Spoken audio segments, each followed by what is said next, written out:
what the public wanted from it was entertainment. And the great names of the entertainment world hastened to oblige. Rachmaninoff, Metzenauer,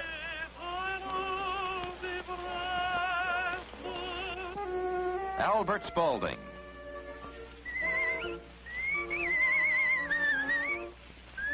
and even Sybil Sanderson Fagan, the whistling artist.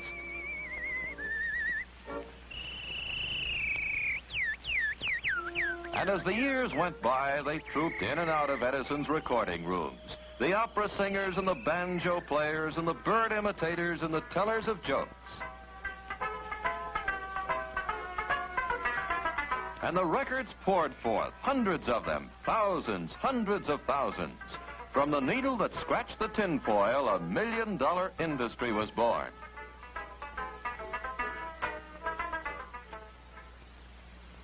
Shortly after the world had seen the wizardry of the invention of the phonograph, the Wizard of Menlo Park started a fresh notebook. It was the first of many on a new subject.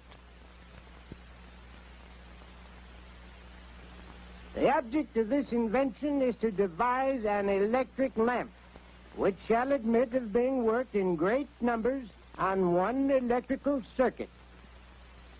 The invention of the phonograph had been all Edison, but when he turned his luminous curiosity on the problem of making an electric light, he was moving into a field where many others were working. The first thing Edison did was to learn everything he could about the subject.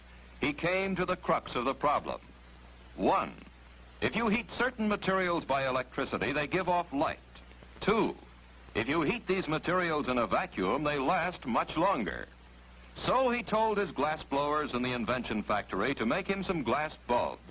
This would be his vacuum, in which he would heat something by electricity. Heat what?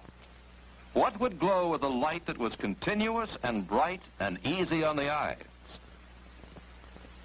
Now the laboratory became his home. Day, night, time itself meant nothing to him. He tried everything in the search for the proper thing to heat in the vacuum. After trying metals, he started on the world of organic matter. Anything, everything within reach. Human hair, wood, leather, macaroni. Now we know another thing that won't work. That's progress. Finally, one day he took a piece of common cotton thread and placed it in a crucible and baked it in a furnace. Out of the furnace came a thin thread of pure carbon. He attached this filament to electric wires inside the bulb. He pumped the air out of the bulb. He turned on the electric current. This was the light he wanted, but how long would it last?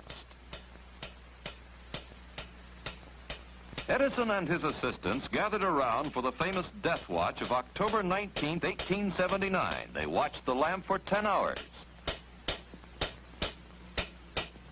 Give it more juice. 20 hours. More juice. 30. For 2 days and 2 nights, the lamp burned. Now I knew we had it. He invited the world, a world still lit by candles and gaslight, to come to Menlo Park to see. They came. On New Year's Eve, 1879, they came by the trainload and they saw. New light to the new world on this New Year's Eve, cried the press. The newspapers called it the miracle of the 19th century. Lighting up Menlo Park was only a stunt for New Year's Eve. The real test came when Edison announced that he would illuminate 1 square mile of the heart of New York City with a newfangled electric light. The bulb, the miracle bulb that gave the miraculous light, was only the beginning, the end component of 1,000 component parts. You need rheostats and generators and meters and fuses and sockets and switches and conductors to make it work.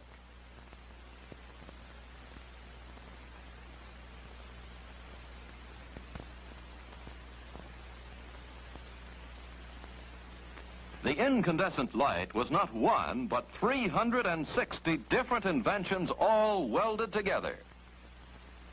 To lay his lines and cables, he had to dig down into the bowels of the city. Edison himself supervised every move day and night.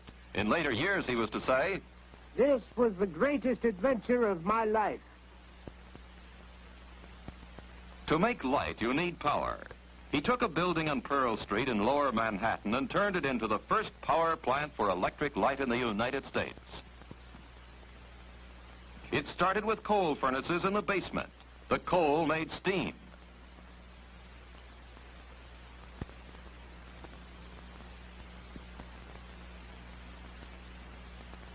The steam made power.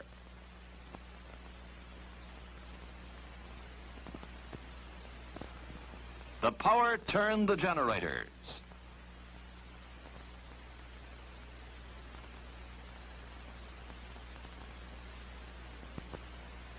From the generators came electricity. And the electricity became light.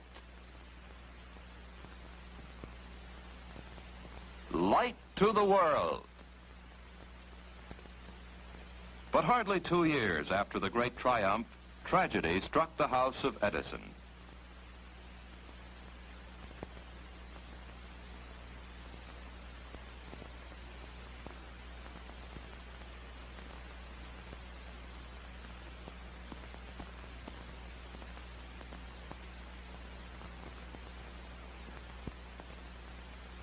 He tried to lose himself in work, but to the great giver of light, Menlo Park was full of shadows now.